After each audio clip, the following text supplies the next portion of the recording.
Hello, thanks a lot for the opportunity to let me present myself a bit further. My name is Paul Schöpfer. What draws me to the position is that I've been running field experiments in education for the last 4 years during my work as a junior researcher and then during my work as a PhD.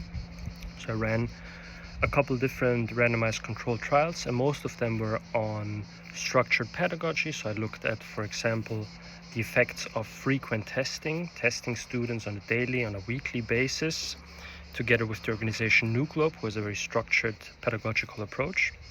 And then I also started tapping into the field of life skills. So how can you promote skills which are not typically associated with the curriculum? How can you foster these in students? Like, what do teachers need to do? And how can we also measure them in students so we know if it's really effective at what we're looking at here?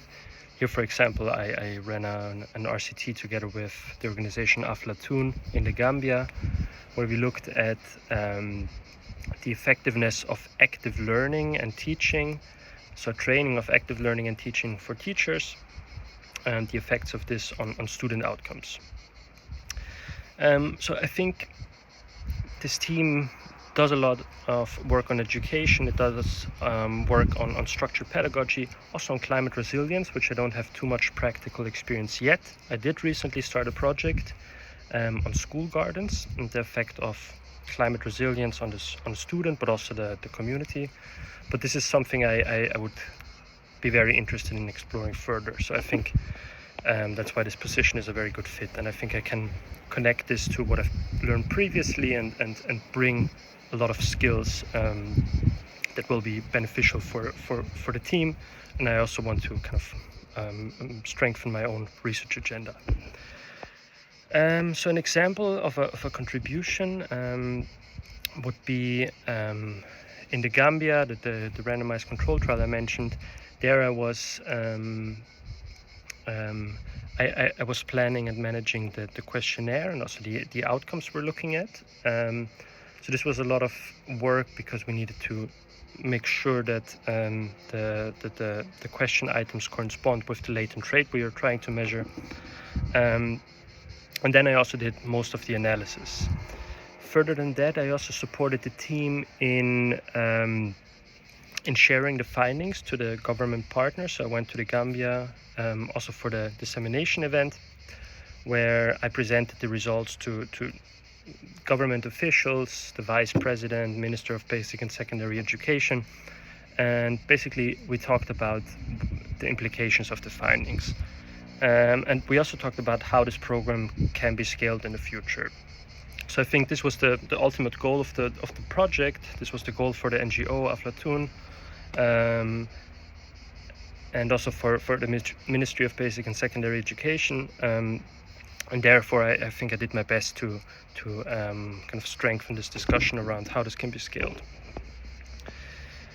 So for question 3, if the government, so first of all, I would kind of reassure that we can make the randomization as transparent as possible. So we can invite school leaders for an open vote where they pick if they're invited to the program or not.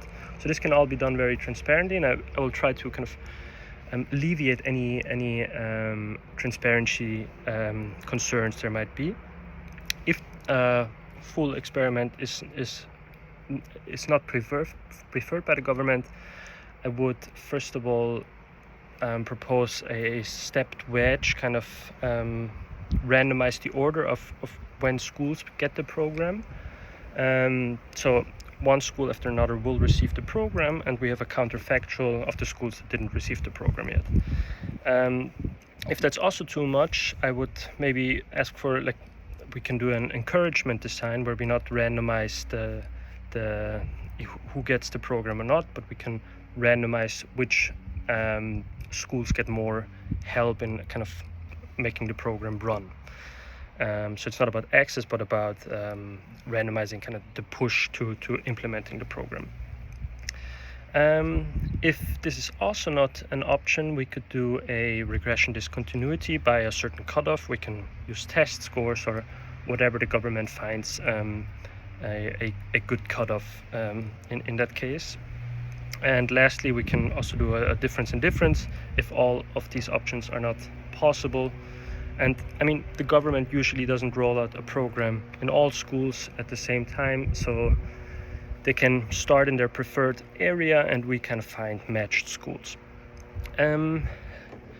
So what I would definitely mention is that all of these come with certain caveats. So for example, if we do a difference in difference model, this is the weakest experimentalist or the weakest design of those mentioned.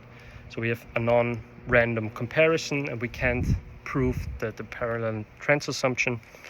And I would kind of state this and state that we don't have, like the cleanest design would be a randomized control trial next off a stepped wedge. That would be my recommendation. And I will also mention that, causal inference is not always implied with all of the designs.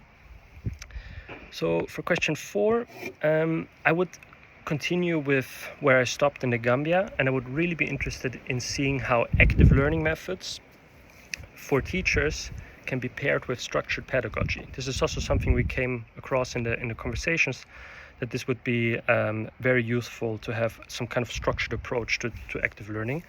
And this would also be quite novel in the field.